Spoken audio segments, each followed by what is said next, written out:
in the Disney logo, the kingdom, with the stars above it, the firmament, the casing that stops us from going out or coming in, which is quite interesting. Well, all right, let's go. So, in the beginning, right, was spirit, and spirit was alone by itself. It was neither male or female, so it wasn't negative or positive, right? Because spirit doesn't have, it's not even a gender, but it's not negative or positive. It just is, all right? Then that came in, spirit wanted to experience itself, okay? Let's call spirit mother, okay? Because everything begins with the mother, right? No child comes into the universe, or I would say no child comes into the physical world unless it comes to a mother. I know we're trying to do all of this whole like science and all of that to bypass that system that's been carefully designed by the universe for millions and millions of years, you know what I'm saying? But those are the type of things that the universe ends up sunning you for and then sending you back to the Stone Age when you try to fuck with the process, okay? But that's a story for another day. We're not gonna get into that. But anyways, all right? Everything started off as spirit.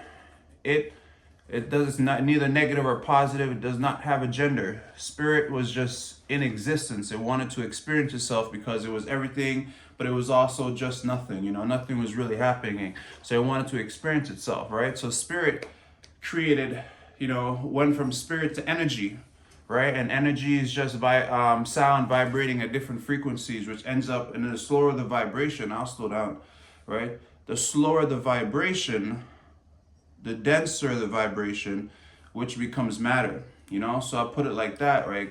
We'll say kind of like, what example could I use? Okay, joy.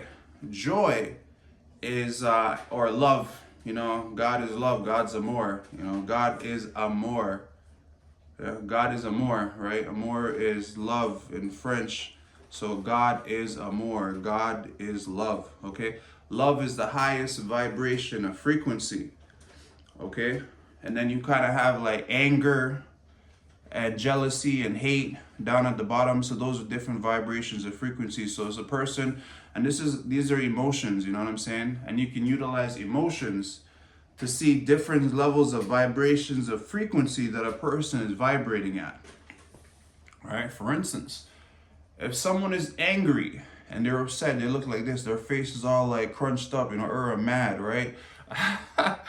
That's the lowest level of vibration. You know what I'm saying? You can kind of say that you're in the animal mind, right? That's the lowest level of vibration. Animal mind means like you're a man walking on all four, acting like an animal. You know what I'm saying? You're being driven by your negative thoughts. All right, that's the lowest level of vibration. Then you can go up to the top now. The highest level of vibration is love. Okay. When somebody's in love, they're feeling happy, they're like singing, they're all joyful and shit, you know what I'm saying? And then you can look at their face and be like, oh, okay, this person is happy, or they're joyful, or they love everything, or they're in love, you know what I'm saying? So they're basically vibrating at a high level of frequency. When somebody's like in joy and shit, the sun's out and shit, all the plants are fucking, what do you call that? All the plants are like singing, the plants are singing, the sun is shining, everybody's shining, the guy is like walking down the street and he's like jumping and dancing and singing and spinning around the poles and stuff like that. So that's a happy person. So you can say that person is vibrating at the highest level of frequency, So I'm trying to utilize different emotions to basically explain different levels of vibration. So you have love and joy at the highest level of vibration, which you can see this particular person, you can see them in a joyful state. They're in the highest level of vibration, okay? Then you can see somebody who's angry and who's upset. They're in the lowest vibration. Then you got like joy and who's up here, love is up here, happiness, Then you got like envy and jealousy and anger and frustration. So these are different ways that you're able to recognize what level of vibration and frequency a person might be vibrating in, depending on what energy and motion that they're in. And you can see this displayed in their face, or you can also see this displayed in their body language, all right? So when spirit became matter, then spirit became different levels of vibrations and frequencies, okay? They call this like male and female, right? Positive up top negative down below, male or female. But it's not necessarily a gender. But when spirit became matter and came into the physical world, it went from being, no gender at all to really being everything and nothing, to then being separated into energy. And then that energy now is depending, and that energy now starts vibrating at a particular level of frequency. And depending on what level of vibration or frequency that energy is vibrating in, that determines what it is, right? So the slower the vibration, the denser the energy, which becomes like matter, which is like physical versus energy versus spiritual, So we can kind of like, what analogy can we use to explain that next? Let's say, okay, boiling water, right? When ice is frozen, or when water is frozen and it becomes ice, it's its densest, it's hard, it's tough, it's at its lowest level of vibration, all right?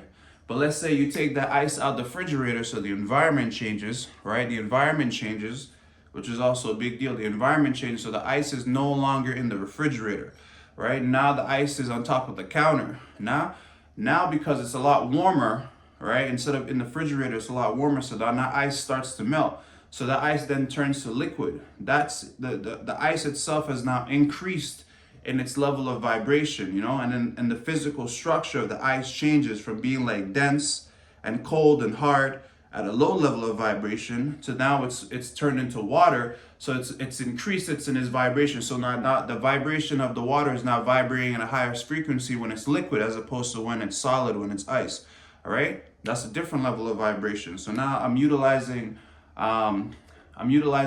the whole an analogy for an ice cube, and how an ice cube going from let's say solid to liquid is I'm trying to utilize that to explain to you different levels of vibrations and frequencies. Okay, so now that ice cube is now in a glass and it's now liquid, so it's increased in its level of vibration. So now the energy particles that make up that ice cube is now vibrating at a high frequency. So now those energy particles has turned into liquid water.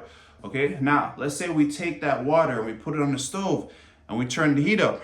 Once again, the environment changes, right? The environment changes. Okay, so now this liquid is now being forced to adapt to the environment that it's in. And this also goes with the Schumann resonance and the planet. And as the vibration of the planet increases, everything else on the earth also increases in vibration, right? So this is also happening with the planet, but now I'm explaining to you how it happens with an ice cube, and before I explain it with emotions, okay? So now, right? I know you can like slow it down and speed it up with the YouTube.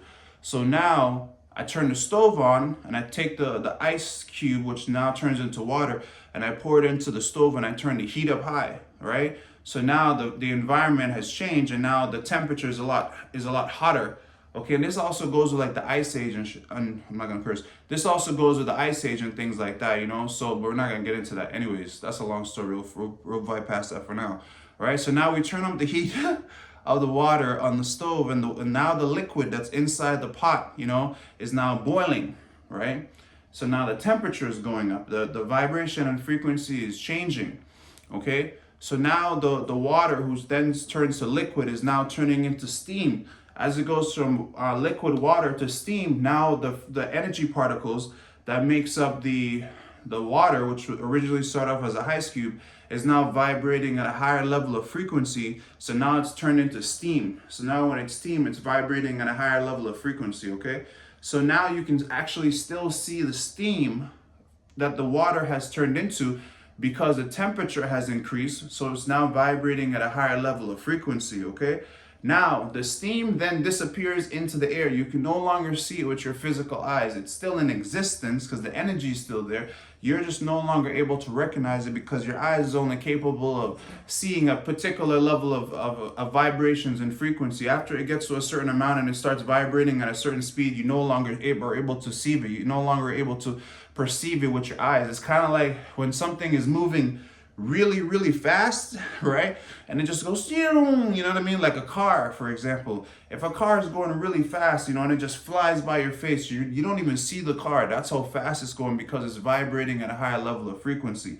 In the same way, when the steam becomes air or goes into the ethers and it disappears, you're no longer able to see it because the energy particles that make up that steam which once was liquid water, which once was an ice cube, is now vibrating so fast you're not able to actually even perceive it with your eyes, but the energy is still there, okay? And I think that car analogy is actually great. If a car is moving really, really slow, that's its level of vibration and frequency. So chances are, if you're moving in a car that's moving really slow, it's not really vibrating. That's actually a really good analogy. It's not really vibrating, you know what I mean? It's going really, really slow. But as that car speeds up, the vibration, the frequency speeds up. Now the car starts shaking even more.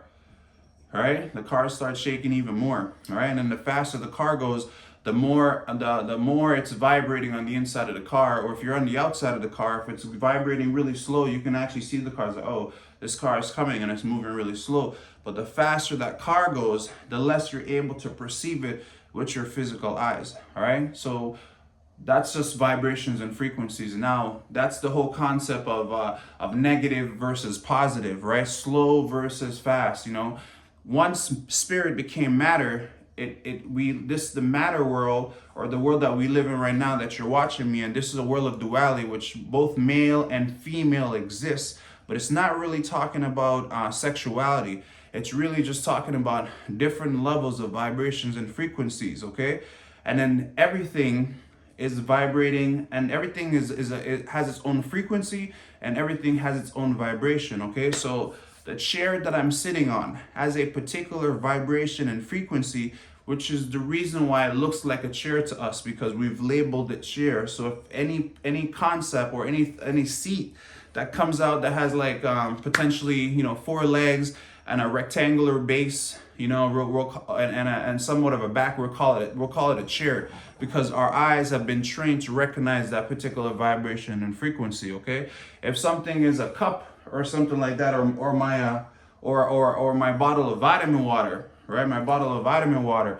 The plastic of my bottle is a particular vibration and frequency, and that has been shaped and molded into a particular structure, right? Which then got us to recognize it as a plastic bottle, right? Where does that come from? Well, it all starts by source. You know, if you're sitting on a wooden chair, the vibration, the frequency first starts off as a treat, okay? Or if it's a plastic bottle, that vibration and frequency might first start off as liquid oil, because that's where plastics come from, right? But anyways, when spirit became matter, we went from spirit into energy, and everything is energy vibrating at different levels of frequencies, whether it's emotions, which is energy and motions, or an ice cube going from frozen, you know, to steam to air, right? Or the speed of a car going from slow to fast, right? Or male versus female, or anger versus love. Everything is vibrating at different levels of frequencies, so everything that you can see in your physical eyes in the physical world is just energy vibrating at different frequencies. And depending on how hard that particular material is, that determines how fast the particles, you know, the atoms, the electrons, the neutrons, all that good stuff, which was one spirit, which then turns into matter, determines how fast those particular items are moving, what level of vibration and frequency. So you can recognize that in speed.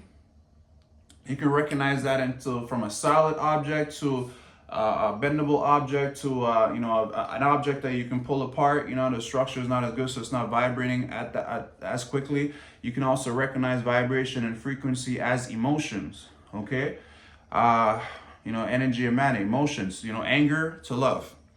Right. So when spirit became matter, or spirit became energy, energies came through and had different levels of vibrations and frequencies, and then depending on what that energy is and what that frequency, those things are vibrating, determines what it is, right? But back to the whole concept of the universe, and we're gonna do that sometimes. Sometimes I'm just gonna talk about some stuff, and we're just gonna go there, and then we'll go over there, and then we'll come back, and then we might go over there, we might come back, but you know, maybe let's call it we're walking down the road. You know what I mean? We're walking down the road, and we might go and stop at this person's house, and we're not gonna get into that, right? So, source, you know, spirit was nothing. You know what I'm saying? But we're going to call that the mother energy. You know, it wanted to exist. This is the whole concept of Mary. This is the whole concept of a mother creating life, something into existence, okay? So spirit, which was neither male or female, it just is. When it came into the physical world, it became energy, and energy is just frequencies or sound, you know, or emotions, energy in motions, energy vibrating at different levels of frequencies. But anyways, back to the universe, whole concept of this, right? So spirit became matter, okay? When spirit became matter, when the mother came into existence, she had a son, right? So the first son, or the first Elohim, right? The first planet, if you want to call it a planet, the first planet that was created, the first Elohim, the first God, you know, in Greek, you know, maybe you want to call this Zeus, all right? And then you got the Titans, and you know what I mean? But anyways, the first sun that was created, the first planet, the first Elohim was Saturn, which is El, which means God.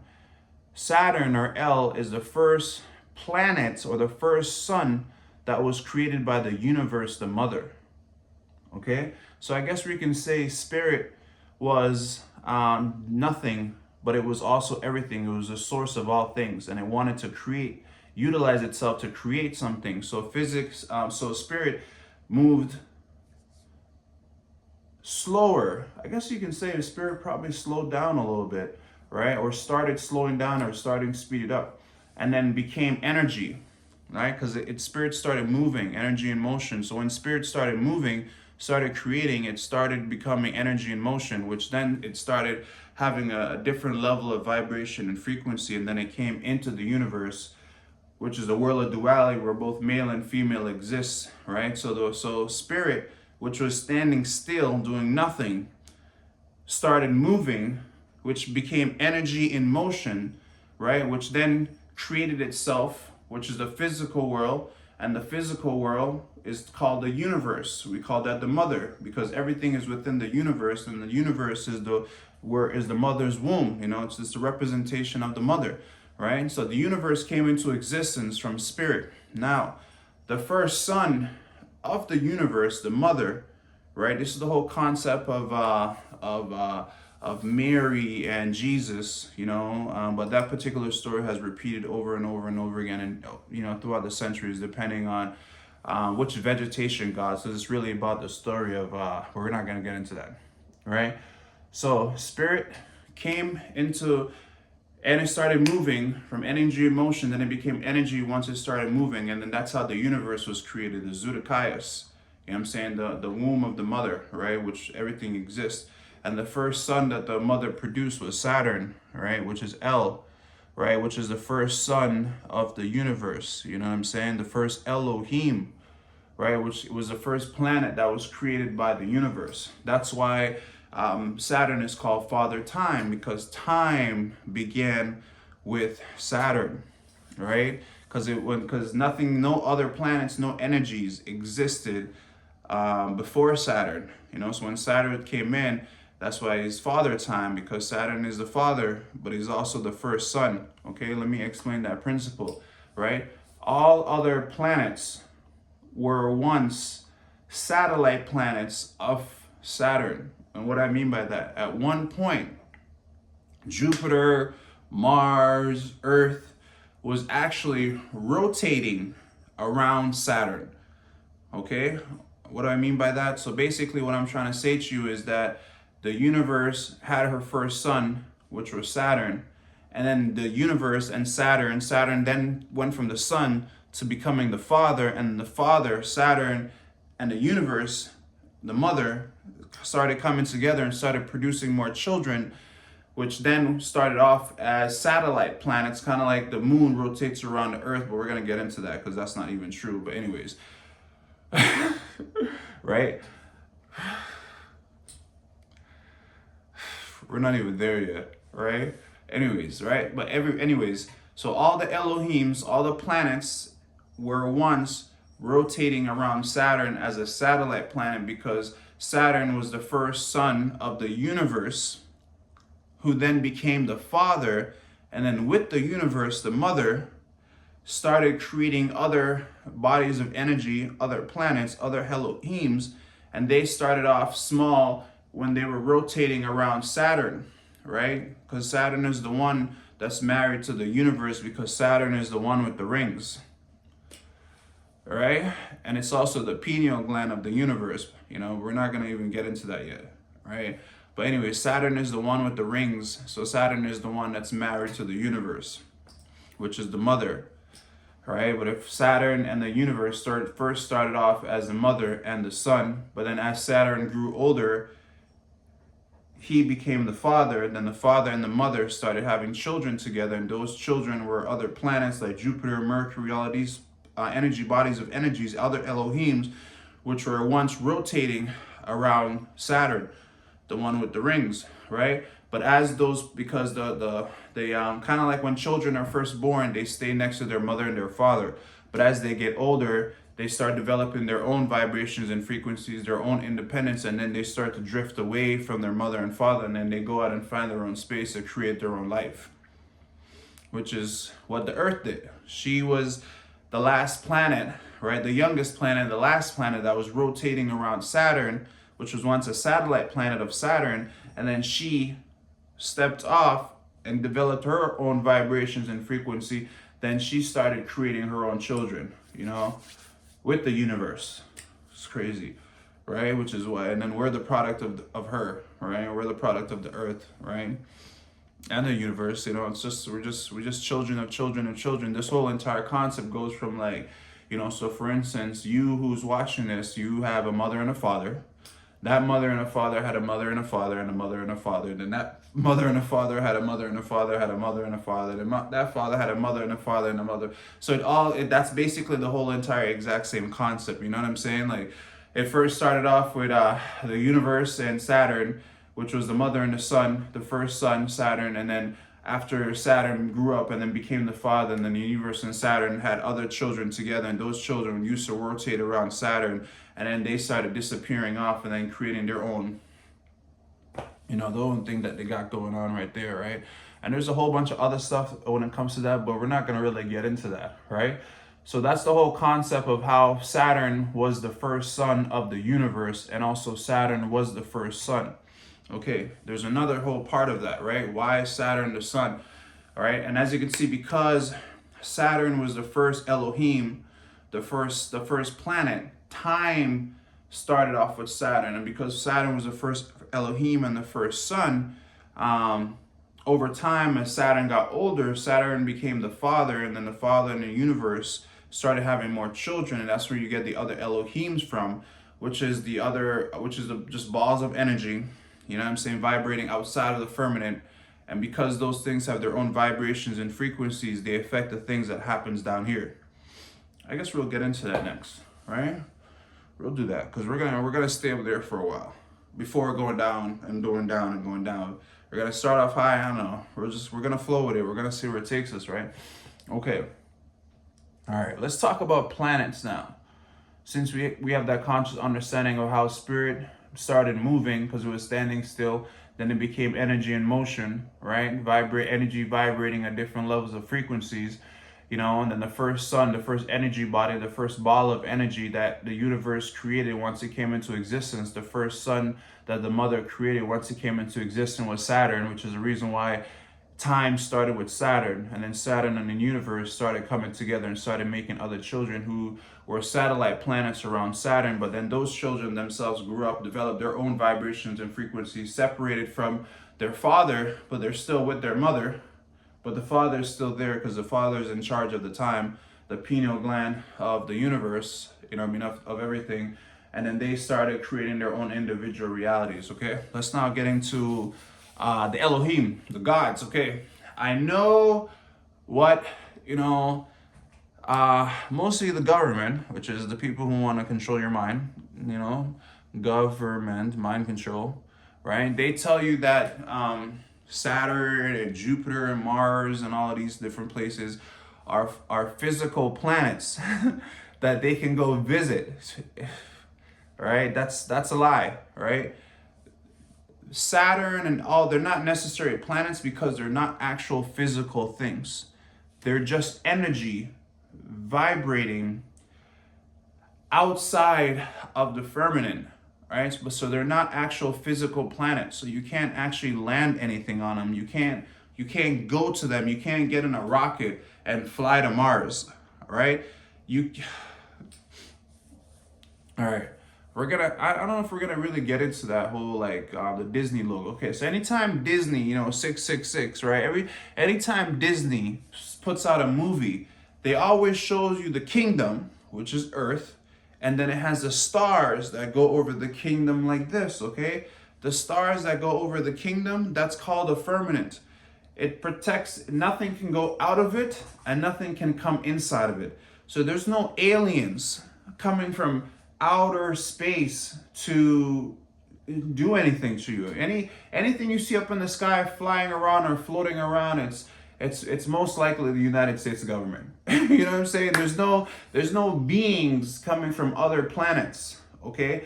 Because other planets don't exist in the way that you've been told other planets exist, okay? So there's gonna be no alien parties or no alien beings coming out of the sky from outer space, okay? From outer space to try to kill you off or save you or rescue you or abduct you and all of that hoopla.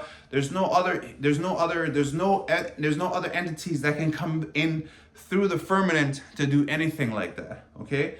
So they might be out there per se, but nothing is coming in through the firmament in order to do that to you. So and in the same sense, nothing is going outside of the firmament. There's no satellites being, blasted off into outer space, okay? They're not sending any satellites anywhere, all right? All the satellites are floating around in the stratosphere, which is just basically the space above the Earth, which is why they call it space. So when they're talking about space, they're literally just talking about the space, like above the Earth. That's space.